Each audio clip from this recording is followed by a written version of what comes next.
Hi, welcome to my channel. Today's video is going to be my December reading wrap-up. So obviously this is my first video of 2022, so Happy New Year. I was planning to do another video right before this. It was going to be all of my 5-star reads of 2021. That should still be coming, but I just wanted to share my December wrap-up as the first video since December just ended. So I'm filming this on December 31st. I read 11 books this month. I'm still in the process of finishing 2 more books. I'm almost done with both of them, so I will be finishing them today, so they're included in my December wrap-up. So with all the books I read this month, I was able to read 90 books in total this year, which is super exciting for me because my goal was initially 21 books, and then I reached that pretty quickly, so then I moved it to 50 books. And then once I hit 50 books, I considered changing it to 100, but I just decided to leave it at that because I wasn't really sure if I would get to 100 books. So officially, I never changed it in my head. I was hoping to get to 100.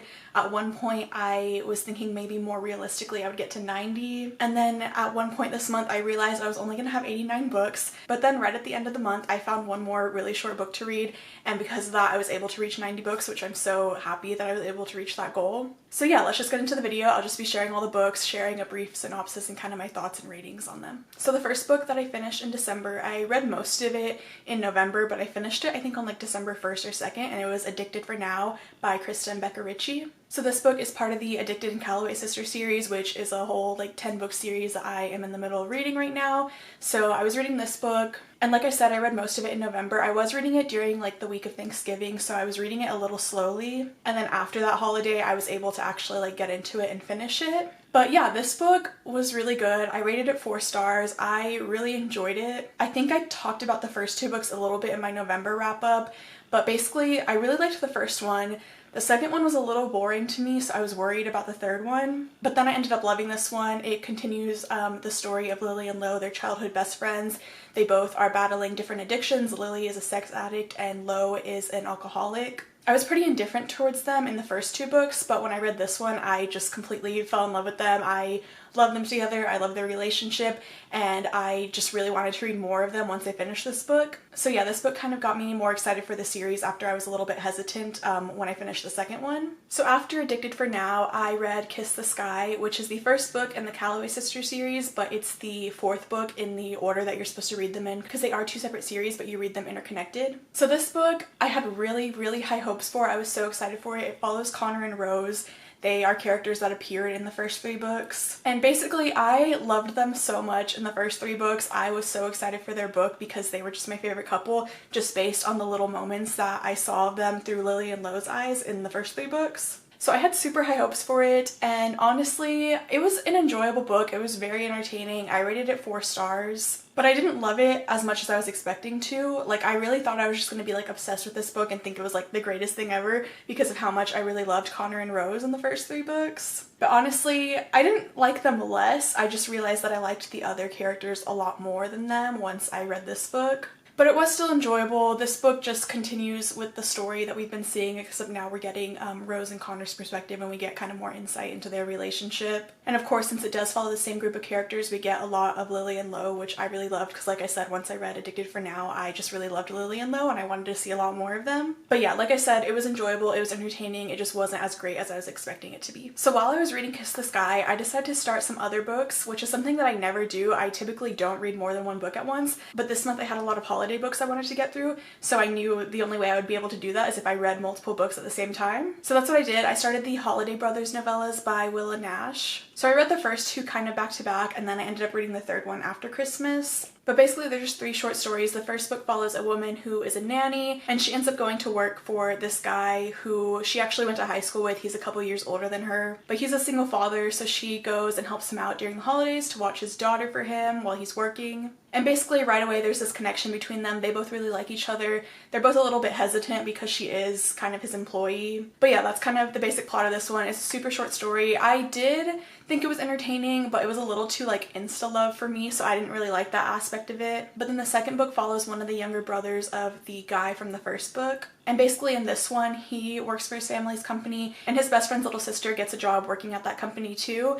And so they've known each other since they were kids. She's always had a crush on him. I think he had also liked her. So basically it's a brother's best friend trope. So they both kind of like each other. They do eventually reveal their feelings for each other, but they kind of decide to keep it hidden for a little while. And this one I thought was really cute. This one was probably my favorite of the three. Even though it did move kind of fast because it is a super short story, it didn't feel like insta-love because they were like childhood friends. So yeah, I really love this trope, so I just really enjoyed this one. I just thought it was really cute. So then the third one, like I said, I read this one later on. I read it after Christmas. And basically in this one, it follows another one of the brothers. He's actually the twin brother of the guy from the second book. And his ex-girlfriend from college, she comes back into town and they were in a really serious relationship throughout college, but they haven't seen each other in years. But they decided to meet up one night and that led to them having like a one-night stand. And then she comes back a few weeks later and she tells them that she's pregnant. So this one does have the pregnancy trope, which I know is kind of like controversial. A lot of people don't like it, but I actually thought this one was really cute. It was probably my second favorite of these three. And yeah, basically she comes to tell him that she's pregnant, but she is planning to move away the following week for a job.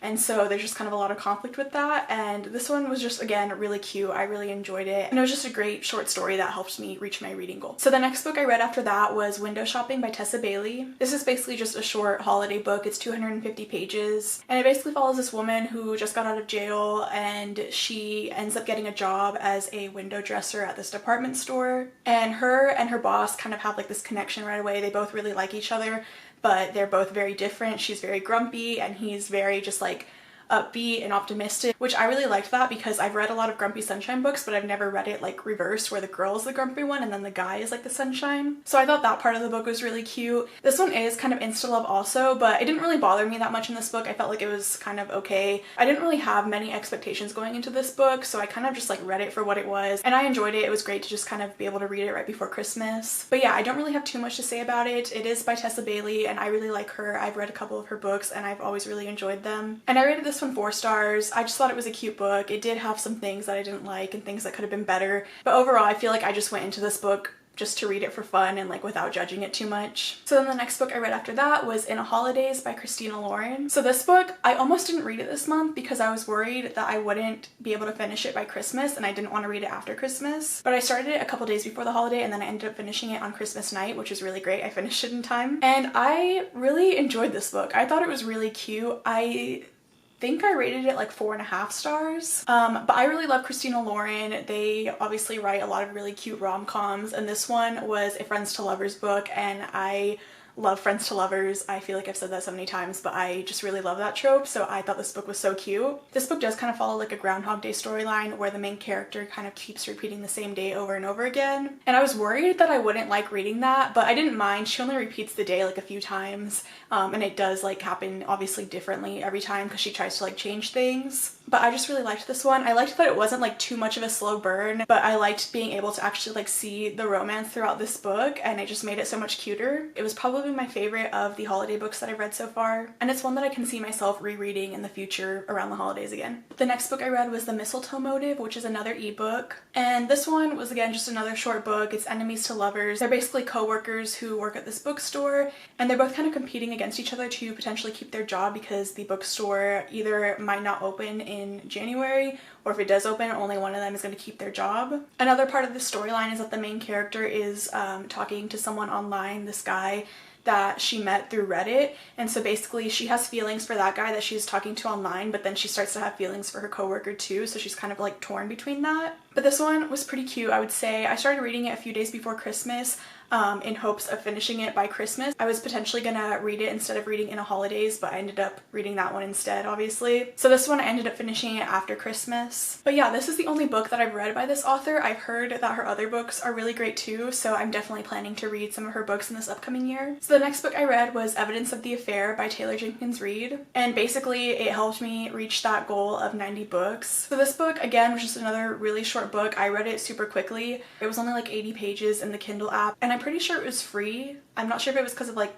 Prime or something like that. I just know I already had it in my app because I had been planning to read it like months ago and I just never got to it. But basically this book takes place in the 70s and it's told through letters. So it's this woman and this man that are writing letters back and forth because the woman's husband is cheating on her with this guy's wife. So she basically writes to him to let him know, and they kind of just go back and forth and start writing letters to each other. And Taylor Jenkins Reid is one of my favorite authors of all time. I always love her books, and I don't know why it took me so long to read this one, because once I read it, it was just so good. I loved it. I know it was like super short. I wish it would have been like a full-length book because I just really like this story. And just the way it ends, it just leaves you kind of wanting more. She also makes references in this book to Daisy Jones and the Six, so I really liked that. So I just really enjoyed this book. I highly recommend it because it is so short. You can finish it so quickly, and I'm just really glad that I remembered about this book and got to read it this year. So the next book is one that I'm currently reading, and it's The Plight Before Christmas by Kate Stewart. So this book is basically a Christmas rom-com. It follows this woman who is obviously having Christmas with her family, and then she finds out that her older brother is bringing a friend to spend Christmas with them because he doesn't have anyone to spend the holiday with. So when this guy shows up, it turns out that he's her ex-boyfriend from college, and he's like her first love, the only guy she's ever been in love with, and he like completely broke her heart. So obviously she's a little bit angry at first, but her family, they never met him, they just knew about him, but they kind of like him right away, and her brother's like good friends with him. And like I said, I'm not completely done with this book. I'm a little over halfway, but I am really enjoying it so far. I am anticipating that I'm gonna rate it like 4, maybe 4.5 stars. But yeah, like I said, I'm enjoying it so far. Kate Stewart also wrote the Ravenhood series, which is one of my favorite book series of all time. And if you've read that series, there is an appearance from someone in this book that was also in that series. And obviously I don't want to give anything away, but that was definitely my favorite part of the book so far because like I said, I literally love that series so much. But yeah, I bought this book. It wasn't supposed to show up until after Christmas, but then it ended up showing up earlier. And I was out of town when it got here, so I started it after Christmas. I considered waiting a year and just waiting till next Christmas to read it, but I just really wanted to read it because I really like Kate Stewart based on the 3 books that I've read by her. But yeah, my main goal was to finish it by the end of the year. I feel like since it's still the holiday season, like it's still okay to read it. I'm still enjoying it even though Christmas is over, and I'm excited to finish it and see how I feel about it once I'm done. So the last book of December is Hot House Flower by Kristen Becca Ritchie. And like I said, I started this one earlier in the month. I've been reading it really slow because I've been reading other books at the same time, but I am loving this book so much right now. It's probably my favorite so far in this series, and it's my favorite book of this month. And this one basically follows Daisy and Reich, who previously appeared in the other books. And they do have an age gap. Daisy is 18, Reich is 25. I was not for that at first. I did not like that at all. But now I'm literally obsessed with them. They're my favorite couple. They're my favorite characters, and I just love this book so much. And I'm almost done with it. I think I have like 50 pages left, but I'm saving it because I want it to be like my last book of the year. So once I finish The Plight Before Christmas, I will finish this one. And like I said, I'm loving it so far, so I am anticipating that it's going to be a 5-star read for me. So those are all the books that I read in December. Like I said, I'm very glad that I was able to reach the 90 books and read so many books in December because I had been having a few really slow months of reading before this. But yeah, that's it for this video. Please subscribe if you like this and want to see more, and thank you so much for watching.